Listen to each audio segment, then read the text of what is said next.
वक़ार रसूल पाक सल्लल्लाहु ताला अलैहि वसल्लम की मीलाद के मुतालिक दलाइल बहुत सारे हैं। हाँ, जिस शक्ल से मना रहे हैं, जाहिर सी बात है ज़माने के बढ़ते बढ़ते हर चीज़ में तरक्कियाँ होती रहती हैं। सबसे बड़ा सवाल सुन्नियों से यही किया जा, सहाबा ने मनाया था, ताबईन ने मनाया था, औलिया ने मनाया था, ये तो अब के ज़माने में मनाया जा रहा है। जुलूस जो है इसकी तारीख़ आला हज़रत फ़ाज़िल बरेलवी रहमतुल्लाह ताला अलैह ने भी फरमाया। 8वीं सदी हिजरी में बाज़ उशाक़ान रसूल ने जुलूस निकाल कर अपने आका की बारगाह में खिराज अक़ीदत पेश किया, लेकिन उस वक्त मौजूद उम्मत के सारे उलमा ने उसको बुरा नहीं समझा, उसको ख़राब नहीं समझा। बहरहाल मैं आपको बताऊं, सहाबा ने मनाया था, ये बार बार सवाल करते हो। ताबईन ने मनाया था, अरे मियाँ वो तो रोज़ मनाते थे मेरे आका की मिला, तुम तो 12 रबीउल अव्वल साल में एक बार कर रहे हो। सहाबा रोज मनाते थे। मीलाद का मतलब क्या है?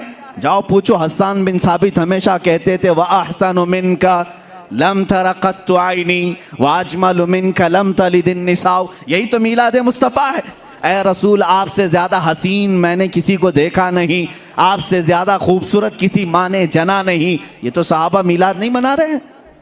सहाबा कराम हुजूर अकरम सल्लल्लाहु ताला अलैहि वसल्लम के कसीदे पढ़ते थे। अब आओ हिजरत का वो वाक़या तो सुनो ज़रा। अल्लाह के हबीब सल्लल्लाहु ताला अलैहि वसल्लम जब तशरीफ़ ला रहे थे मक्का से मदीना तैयबा, 14 दिन तक मदीने वालों ने इंतज़ार किया है। तुम 11 रोज़ से इंतज़ार कर रहे हो, 12वीं शब आएगी। मदीने वाले 14 दिन तक, जैसे ही हुजूर मक्का से निकल चुके खबर हुई, मदीने के सारे लोग टीलों पर जाकर खड़े होते थे और इंतज़ार करते थे कि वो नूर वाला कब तशरीफ़ ला रहा है, रसूल पाक सल्लल्लाहु ताला अलैहि वसल्लम कब आ रहे।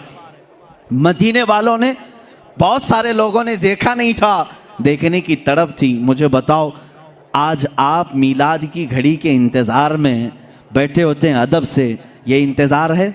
ये मदीने वालों की सुन्नत ही तो है। वो 14 दिन तक इंतज़ार किए आमद मुस्तफ़ा का।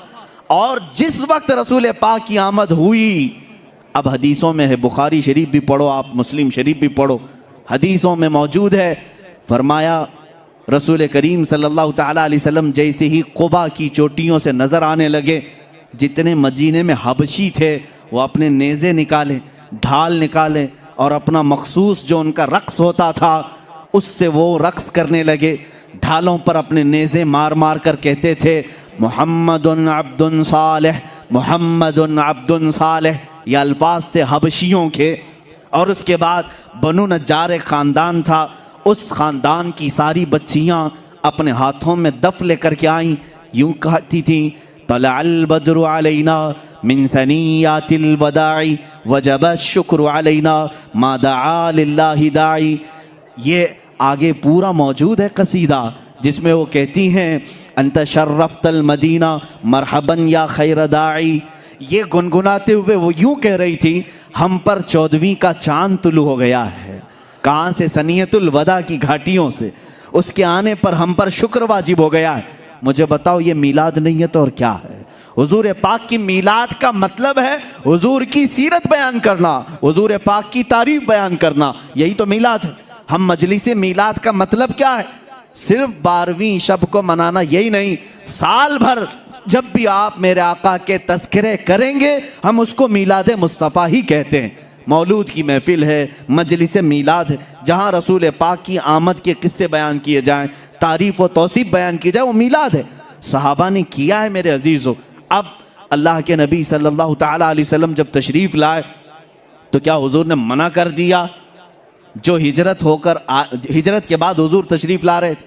अच्छा, इसमें ये भी देखें, जब रसूल पाक सल्लल्लाहु ताला अलैहि वसल्लम तशरीफ़ लाएँ तो उस वक्त का एहतराम और ताज़ीम करना ये सिद्दीक़ अकबर ने भी सिखाया है। उसकी एक खुसूसियत होनी चाहिए। जाहिर सी बात है, आज आप हमारे मिंबर को, हमारे यहाँ पर स्टेज को अलग अंदाज से देख रहे होंगे, इसलिए कि ये आए हैं मीलाद मुस्तफ़ा के एहतराम में। मस्जिद आज अलग रौनक ली हुई है, यहाँ अलग एक रोशनी है, क्योंकि उस साअत और उस घड़ी के एहतराम में, जिस सुहानी घड़ी चमका तैबा का चांद, उस दिल अफरोज़ साअत पे लाखों सलाम। हम उस घड़ी पर भी सलाम भेजते हैं। सिद्दीक़ अकबर रज़ियल्लाहु ताला अन्हु ने क्या किया था जानते हैं आप? मदीने वाले जब देख रहे थे गर्दनें फलान फलान कर देखते थे, उछल उछल कर देख रहे थे, दूर से वो नजर आ रहे थे। आने वालों में दो लोग थे, हुजूर पाक सल्लल्लाहु ताला अलैहि वसल्लम और हज़रत अबू बकर सिद्दीक। सैयदना अबू बकर सिद्दीक रज़ियल्लाहु ताला अन्हु का इश्क और उनका अदब भी तो देखें। जब मदीने वाले दब बजाने लगे और उछल उछल कर देखने लगे, हज़रत अबू बकर सिद्दीक रज़ियल्लाहु ताला अन्हु ने अपना जुब्बा उतार दिया, जुब्बा उतार दिया, तहबंद है, और जुब्बा उतार कर एक लकड़ी में लगाया और हुजूर सल्लल्लाहु ताला अलैहि वसल्लम के ऊपर झंडे की तरह हिलाने लगे। हुजूर पाक सल्लल्लाहु ताला अलैहि वसल्लम के चेहरे पाक के ऊपर हिलाने लगे। क्यों किया ऐसा उन्होंने? क्यों किया? यही तो हम भी कहते हैं, जब वो आमद मुस्तफ़ा हो तो हम लहराते हैं, लोगों को बताते हैं कि ये घड़ी आम घड़ी नहीं है। हज़रत अबू बकर सिद्दीक ने यूँ किया। हुजूर पाक सल्लल्लाहु ताला अलैहि वसल्लम ने उनसे पूछा भी, अबू बकर इतने दिन से मक्का से चले यहाँ तक पहुँचे, वो आपने जुब्बा उतारा नहीं, लहराया नहीं, मदीना करीब आया और तुम ये अपना जुब्बा उतार करके लहरा रहे हो। सिद्दीक़ अकबर के इश्क को लाखों सलाम, अदब व एहतराम को लाखों सलाम।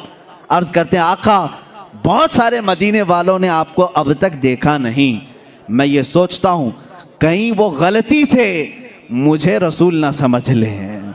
मैंने अपना जुब्बा उतार दिया है ताकि मदीने वालों को पता चले आका और है, गुलाम और है। झंडे लहराते हैं तो पता चलता है आका तशरीफ ला रहे हैं। ये सिद्दीक़ अकबर ने करके बताया है। जब रसूल तशरीफ ला रहे हो तो झंडे लहराए जाते हैं, इसलिए कि उस घड़ी का अदब हो, उसका एहतराम हो। मदीने वालों ने देखकर ही पहचान लिया, जो लिबास उतार कर आ रहा है वो गुलाम रसूल है, और जिसके सर पर झंडा लहरा रहा है अगर से जुब्बे का हो वो मुहम्मदुर रसूलुल्लाह है। मेरे आका सल्लल्लाहु ताला अलैहि वसल्लम के आने का अदब और एहतराम मदीने वालों ने भी किया था। अब मैं ये कहता हूँ कि जिसे मदीने वालों की खुशकिस्मती मिली वो मेरे आका की मीलाद मनाएगा और मदीने वालों में उसका हशर भी होगा, क्योंकि मेरे आका ने फरमाया है, मन तशब्बह बिकौमिन फहुव मिनहुम, जो जिस कौम की आदत को अपनाएगा दुनिया में, क़यामत के दिन वो उसी कौम के साथ उठाया जाएगा। ऐ वहाबियो, तुम मक्का के इबलीस के साथ गम मनाओ और तुम्हारा क़यामत के दिन हशर उन्हीं की जमात के साथ होगा।